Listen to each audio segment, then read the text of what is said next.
நம்ம இப்போ ஐயப்பன் தம்பியை பார்க்க வந்திருக்கிறோம்.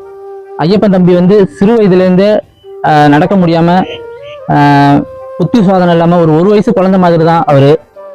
இப்போ தம்பிக்கு வந்து இன்ஸ்டாகிராம் ஃபேஸ்புக்கில் உதவி கேட்டிருந்தேன். அதுலேருந்து ஒரு 13,000 ரூபா உதவி வந்துருந்துச்சு.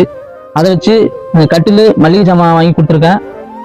அப்புறம் அந்த வீல் சேர் வந்து பூரணிங்கிற ஒரு அம்மா வந்து கோயம்புத்தூர்லேருந்து ஸ்பான்சர் பண்ணியிருக்காங்க, உதவி பண்ணியிருக்காங்க. அதை கொடுத்துட்டு போக தான் இப்போ நான் வந்திருக்கேன். உதவி செய்த எல்லா நண்பர்களுக்கும் ரொம்ப ரொம்ப நன்றி. மீதி இருக்கிற 7,500 ரூபாயை அவங்க அம்மா கிட்ட கொடுத்துட்றேன். வாங்கம்மா. சரி, இப்போ வாங்க. சரி, ரொம்ப ரொம்ப நன்றி நண்பர்களே எல்லாருக்கும்.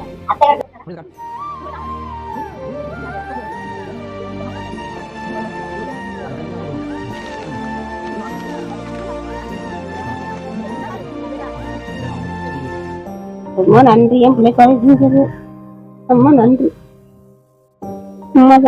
ஒரு கிட்ட வந்து எடு, பையனை எடு. இன்னும் வருவாங்க, நான் நேராக வந்து பார்த்து நான் நிறைய பேர் உதவி பண்ணுவாங்க. அப்படியே எடு, கட்டில் எடு. நீ வந்து மந்திரம் கட்டில் எடு. எடுத்துட்டு அப்படியே அந்த வீடு அப்படியே காமி எப்படி இருக்காங்கன்னு. நன்றி சொல்லு. பிஸ்கட்லாம் இருக்குடா, சாப்பிடு.